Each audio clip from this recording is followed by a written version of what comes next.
Yang kedua, tata laksana untuk ibu hamil CAG. Yang ketiga nanti terkait pertanggungjawaban dan SPJ-nya.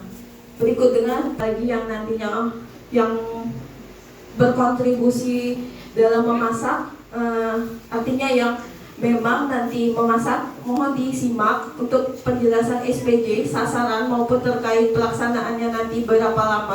Mohon untuk diperhatikan. Langsung aja ya ibu-ibu untuk menyikat waktu, kita langsung ke petunjuk teknis pemberiannya. Artinya ini bahan acuannya untuk kita di lapangan nanti. Bagaimana cara pemberiannya?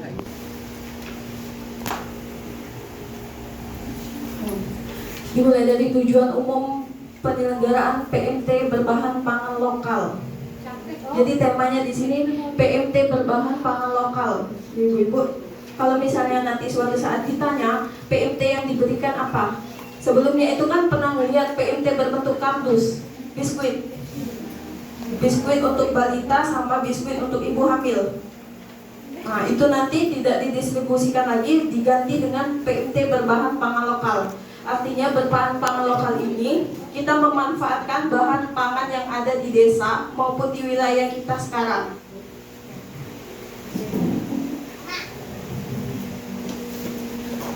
Kurang. Yang harus diketahui untuk balita gizi ini meningkatkan status gizi balita. Dicatat ibu-ibu, ini pemberiannya untuk balita gizi kurang, bukan balita stunting. Jadi nanti takutnya yang balita stunting yang diberikan, tapi kita sasarannya ini balita gizi kurang. Jadi indikator yang diberikan itu berat badan menurut tinggi badannya, bukan tinggi badan menurut umur. Nih, tujuannya status gizi melalui pemberian pangan lokal sesuai standar yang telah ditetapkan. Jadi sasarannya pertama tadi balita berat badan tidak naik. Artinya misal dia pada saat posyandu bulan ini dan bulan depan dia tidak naik, itu bisa dapat PMT. Walaupun dia tidak naik sekali bisa dapat PMT. Yang kedua, berat badan kurang. Berat badan kurang kita lihat dari grafik KMS tadi. Ada yang misal garis kuning, garis merah, itu bisa dapat PMT. Yang kedua, balita gizi kurang. Memang ditentukan dari berat badan per tinggi badannya. Untuk diketahui sasarannya harus jangan keliru ya ibu-ibu. 3 sasaran ini untuk balita. Balita gizi kurang tadi patokannya jadi dari petunjuk KMS. Petunjuk KMS yang bergaris merah. Yang di bawah garis merah itu sudah bisa dapat PMT. Kalau kita mengacu ke KMS untuk menentukan berat badan kurang tadi, berat badan tidak naik. Berat badan tidak naik juga bisa mendapatkan PMT. Standar kenaik dia dikatakan naik sesuai standar plot pada KMS. Misal dia bulan ini 12 kilo, bulan depan 12,1. Itu naik apa tidak? Oh, ngerti sudah berarti konsepnya. Berarti konsepnya kalau dia minimal itu 2 ons, ada sesuai umur, kategori umur dan plot pada KMS itu ya ibu-ibu. Walaupun dia bisa dikatakan pada bayi, ada kenaikan pada bayi 3 ons. Padahal dia harusnya di plot itu 8 ons. Berarti dia belum dikatakan naik. Berat badan balita berat badan kurang tadi. Artinya yang di bawah garis merah ini ya ibu-ibu. Di bawah garis merah ini.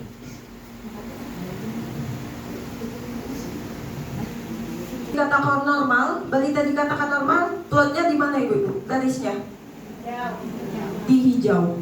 Oke, dia di garis hijau, di sekitar garis hijau ini ya, sampai sini. Artinya kalau sudah plus 2 atau plus 3 dia sudah termasuk kategori obesitas atau overweight, kelebihan berat badan. Tadi kelebihan berat badan di atas garis oranye ini. Oranye masih normal, tapi kalau sudah di atas garis oranye dia sudah berat badan lebih. Sana balita dengan berat badan kurang. Jadi kalau misal ditemukan di posyandu dengan berat badan kurang harus dikonfirmasi. Nanti petugas gizinya juga mengkonfirmasi. Jadi kami juga mempunyai data untuk pegangan Siapa-siapa yang di posyandu berat badannya kurang, berat badan tidak naik, dan dan gizi kurang. Kalau misalnya dia bersedia untuk dirujuk ke puskesmas, artinya kalau misalnya memang tidak mengalami kenaikan selama 3 kali berturut-turut dan orang tuanya bersedia untuk dirujuk ke puskesmas untuk melakukan tindakan ataupun pengecekan darah lab, takutnya nanti ada infeksi ataupun permasalahan lain yang tidak berkaitan dengan gizi.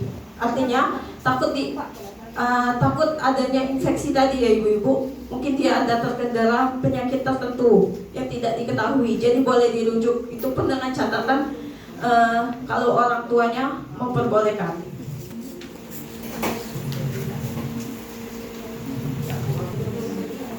Yang kedua, setelah sasaran, yang harus diketahui prinsipnya, prinsip pemberian makanan tambahan nanti. Jadi makanan tambahan nanti berupa makanan lengkap, siap santap atau kudapan. Ada yang tahu kudapan? Makanan kudapan. Ada 2 prinsip pemberian makanan lengkap, siap santap. Mungkin lengkap, siap santap sudah banyak yang tahu. Artinya makanan lengkap, makanannya gizinya seimbang tadi, sesuai dengan isi piringku. Tapi misalnya kudapan juga tidak menutupi kemungkinan sesuai gizi seimbang. Kita contoh, makanan kudapan, mie ayam. Jadi nanti untuk di lapangan tidak harus dimasak dalam bentuk nasi. Mie ayam pun boleh. Bubur ayam. Bubur ayam itu lengkap atau tidak gizinya, Ibu? Bubur ayam, dari buburnya tadi untuk karbohidrat. Ayamnya ada protein. Bisa ditambah telur, jadi double proteinnya. Gitu ya ibu-ibu. Jadi nanti pas di lapangan tidak harus memasak nasi ataupun menu seimbang. Bisa kita kreasikan sesuai dengan pangan lokal kita. Kalau di sini kan lebih dikenal dengan bakwan gitu ya.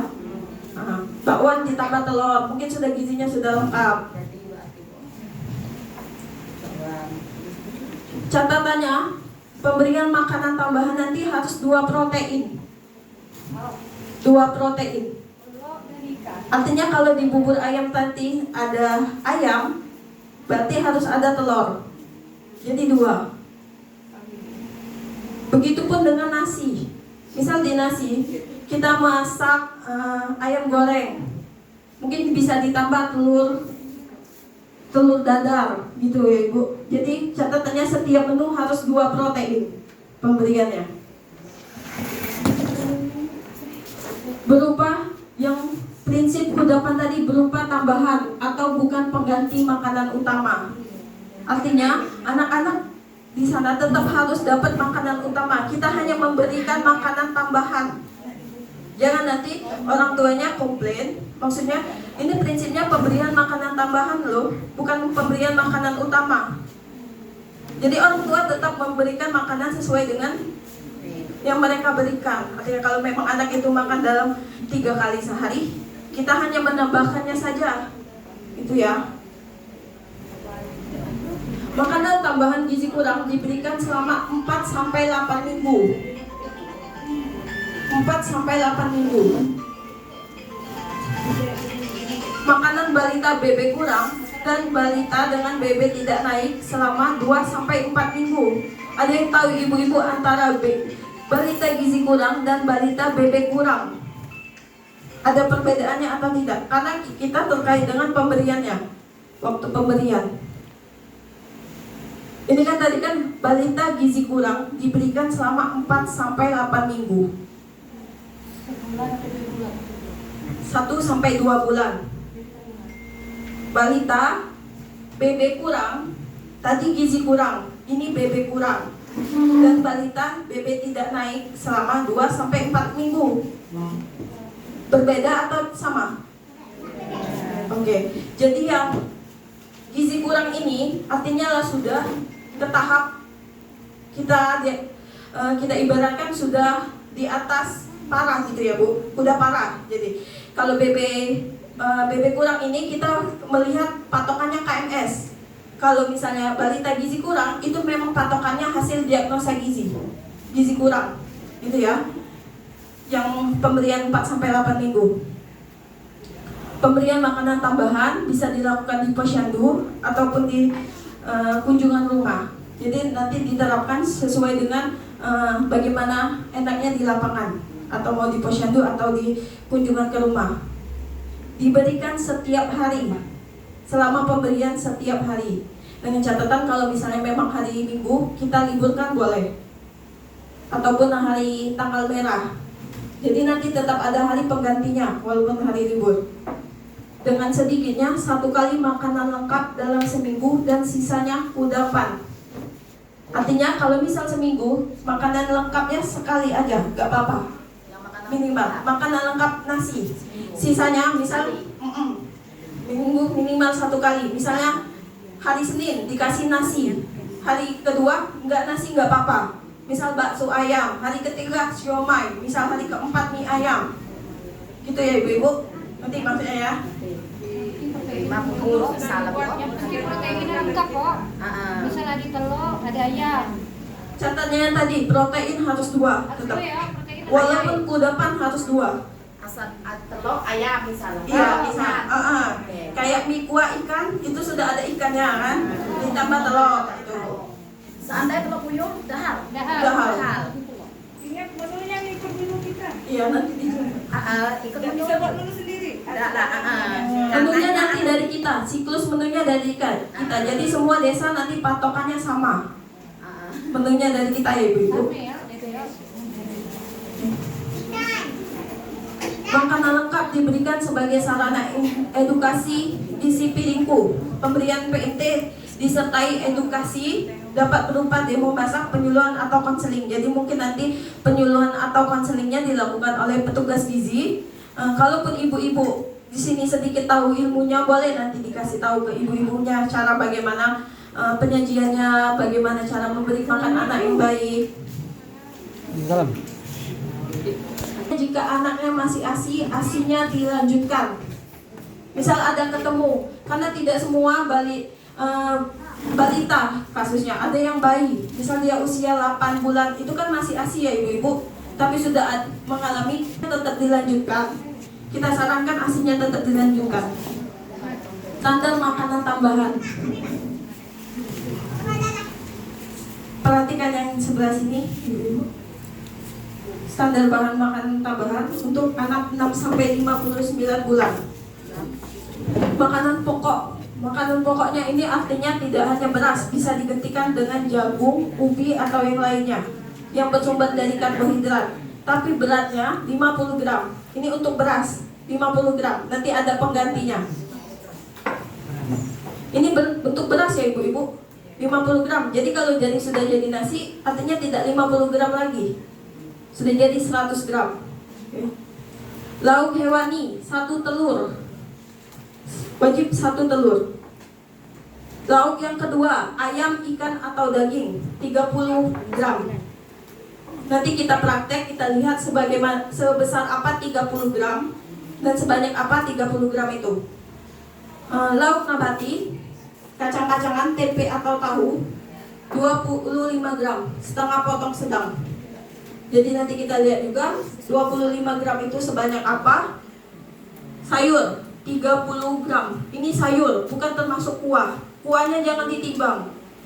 Sayurnya, bukan kuahnya ya ibu-ibu. 30 gram. Jadi kalau bening bayam itu jangan sama kuahnya ditimbang. Tempe tahu 25 gram. Minimal ya. 30 gram. Untuk anak 6 sampai 59 ini ya ibu-ibu. Minyak buah 50 gram. Minyak atau lemak 5 gram atau 1 sendok teh.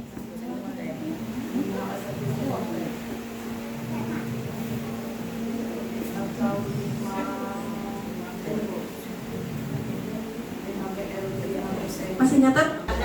Ada yang terdiri dari makanan pokok beras, sayur, lauk hewani 1, artinya bisa telur, bisa atau apa, lauk hewani 2 juga bisa ayam, ikan atau daging. Lauk nabati, kacang-kacangan tempe tahu 25 gram. sayur 30 gram, buah 50 gram, minyak ini dibutuhkan untuk balita karena memang mengandung lemak.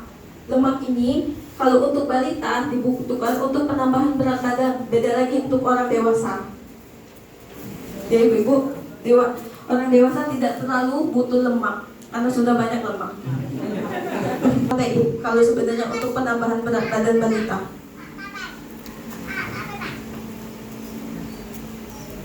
Kita lanjut dulu ya ibu-ibu. Jadi nanti menu yang kami buat itu sudah sesuai dengan angka kecukupan gizi. Jadi langsung dipraktekkan saja berapa banyaknya, misalnya sudah sesuai standar porsinya juga. Jadi misalnya anak usia 6 sampai 11 bulan itu butuhnya 800 kalori. Jadi nanti kita sudah buat menunya, ibu-ibu yang di lapangan tinggal mempraktekannya saja. Sudah sesuai standar porsi dan standar kecukupan gizi untuk anak-anak. Lanjut. Yang balita sudah mengerti? Hamil cake.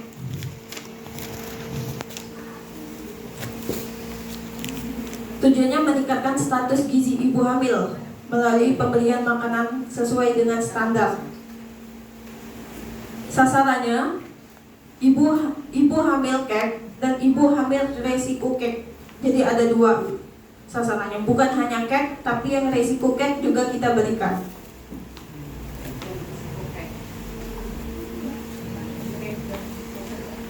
Ada yang tahu bu bedanya cake dan resiko cake?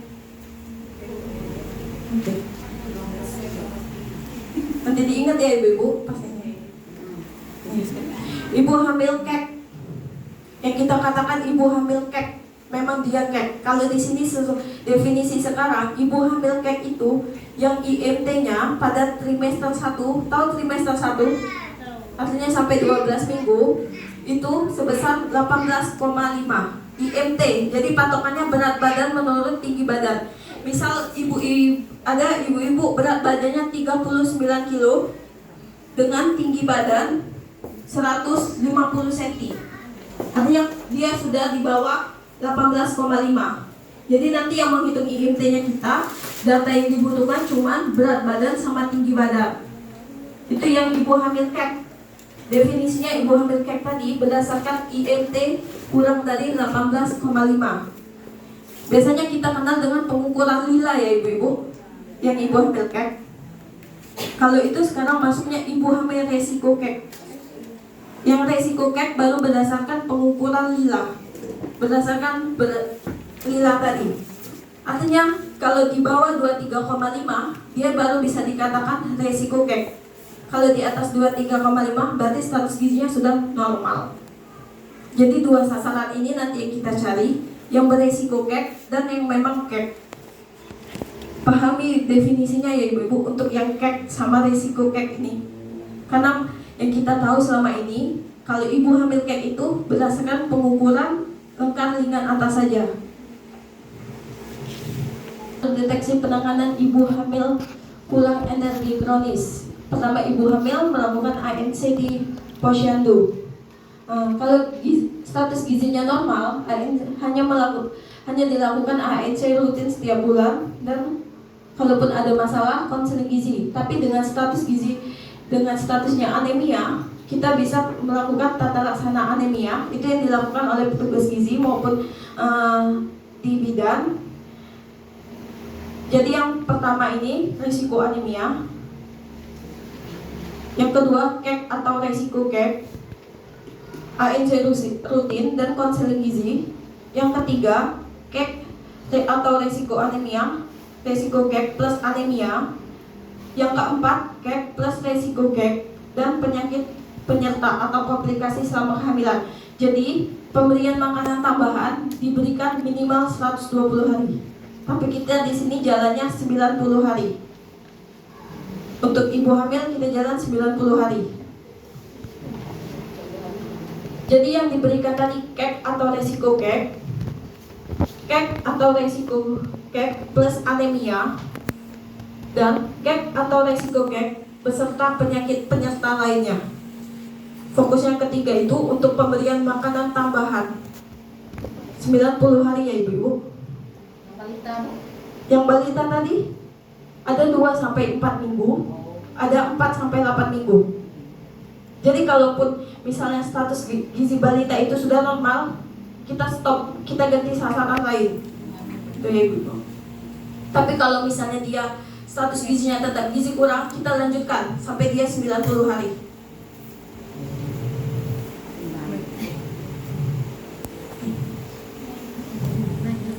Pemantauannya nanti, misal dia dari IMT-nya kurang dari 18,5 ini kan kurus. Pada trimester pertama dia harus nambah 1 atau enggak sampai 3 kilo. 1 sampai 3 kilo penambahan berat badan ibu hamil. Kalau misalnya kita belum sampai 1 sampai 3 kilo, intervensi kita dikatakan gagal. Jadi patokannya nanti penambahan berat badan ibu hamil. Pada trimester 2, misal kita temukan dia sudah trimester 1 kek, ataupun dia sudah trimester 2 kek, berarti kita tambahnya cuma 0,5 kilo. Itu catatan dengan ibu yang kurus ya ibu-ibu, karena sasaran kita cuma yang kurus. Yang normal, yang gemuk, obesitas tidak masuk sasaran. Jadi kita cuma ingat yang kurus, penambahan berat badannya. Total yang normalnya, total penambahan berat badan dari awal trimester sampai dengan dia trimester 3 itu 12,5 sampai 18 kilo untuk ibu hamil.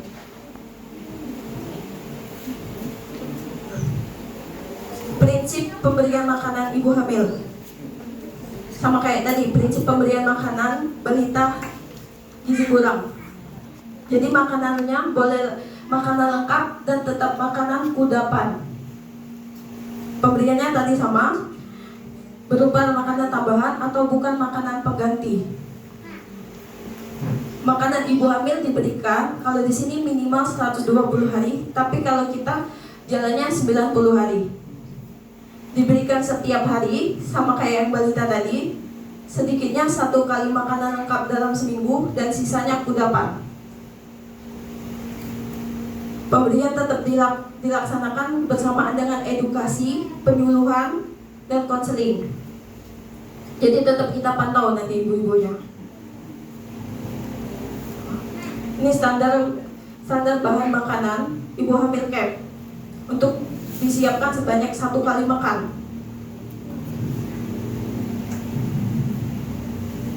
Ini kalau misalnya makanan kudapan, makanan lengkap, beda ya ibu-ibu.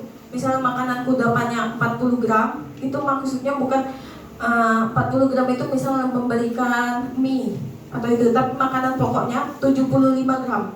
Artinya kalau misalnya makanan pokok berasnya 75 gram, kalau jadi nasi itu 150 gram. Kalau sudah jadi nasi 150 gram. Lauk hewani 60 gram. Yang telur, kecil Bu em. Oh. Kelihatan Bu? Makanan lengkap. Jadi beda standarnya kelak untuk yang makanan kudapan sampai makanan lengkap. Telurnya tetap 60 gram, artinya 1 telur butir besar. Yang lauk hewaninya, kalau ikan dia 75 gram, kalau ayam 60 gram, kalau daging 60 gram. Lauk nabati, kacang-kacangan, tempe, tahu dia 50 gram. Sayur 100 gram. Buah 100 gram. Minyak sama seperti tadi kebutuhan balita. Artinya memang minyak di sini standarnya sama, 5 gram, 1 sendok teh. 60 gram. Telur 60 gram. Lauk nabati, tahu atau tempe, kacang-kacangan 50 gram. Sayur 100 gram. Buah 100 gram. Minyak tetap 1 sendok teh.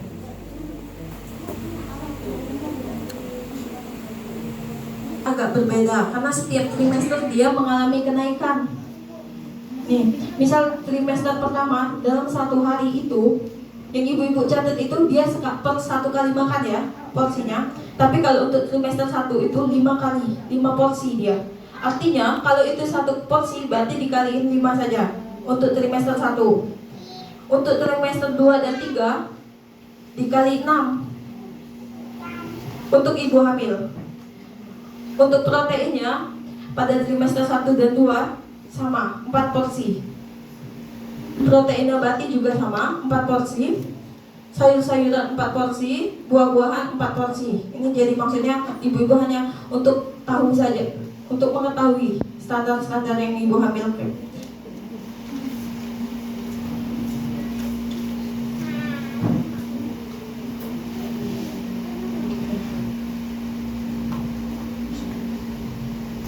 Taat sasaran, jadi datanya diambil dari data per posyandu dulu, baru dikelompokkan per desa.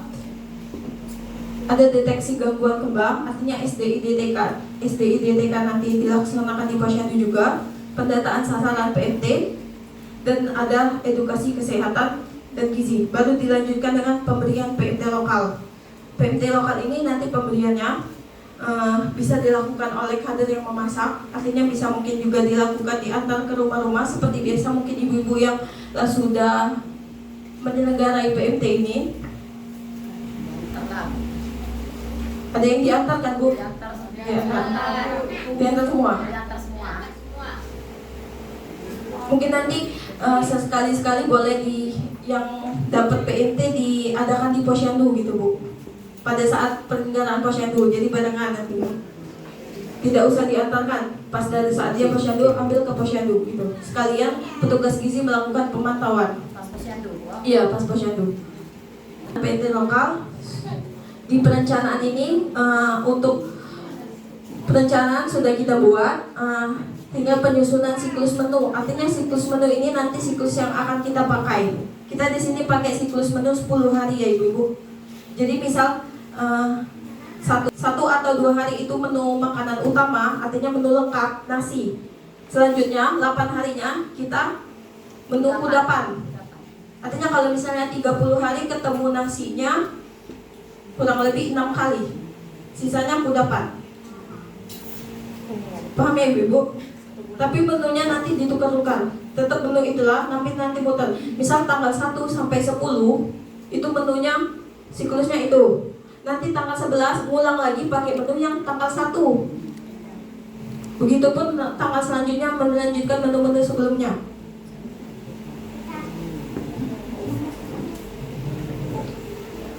Persiapan dan pelaksanaan, persiapannya tadi sosialisasi, nanti pembelian bahan makanan kita bahas di sini juga. Ini yang harus memang diingat untuk apalagi kader yang nanti langsung turun ke lapangan, catatan penting untuk pencatatan dan pelaporannya. Nah, di sini biaya mesti nyatet, kita libatkan ibu-ibu kader ataupun PKK ataupun pihak desa ataupun kader stunting yang mana nanti untuk di lapangan, tidak harus ibu-ibu kader posyandu. Yang ibu-ibu harus tahu di lapangan, rencana kegiatan kita berikut dengan pelaksanaannya, tugas dan fungsi ibu-ibu nanti untuk memantau. Nanti ada pemantauan harian, jadi kita pantau harian, ada nanti formnya, pemantauan mingguan dan pemantauan bulanan. Prinsip dan cara pengolahan makanan itu nanti ibu-ibu harus tahu juga. Takutnya nanti ada maksudnya tiba-tiba orang dinas mendadak ke desa ini. Jadi takutnya ditanya, bagaimana sih Bu cara pengolahan makanan? Bagaimana Ibu cara kerjanya? Gitu ya Bu. Untuk ibu hamil tadi 100 gram misalnya. Apa Ibu beli tetap soon atau bagaimana? Dilebihkan atau tetap soon? Oke, jadi jangan belinya soon Bu ya. Karena itu nanti tulang dan itunya tidak dihitung. Jadi kalaupun ayam nanti jangan beri berat bersih. Beli berat kotor, dalam bentuk kotor.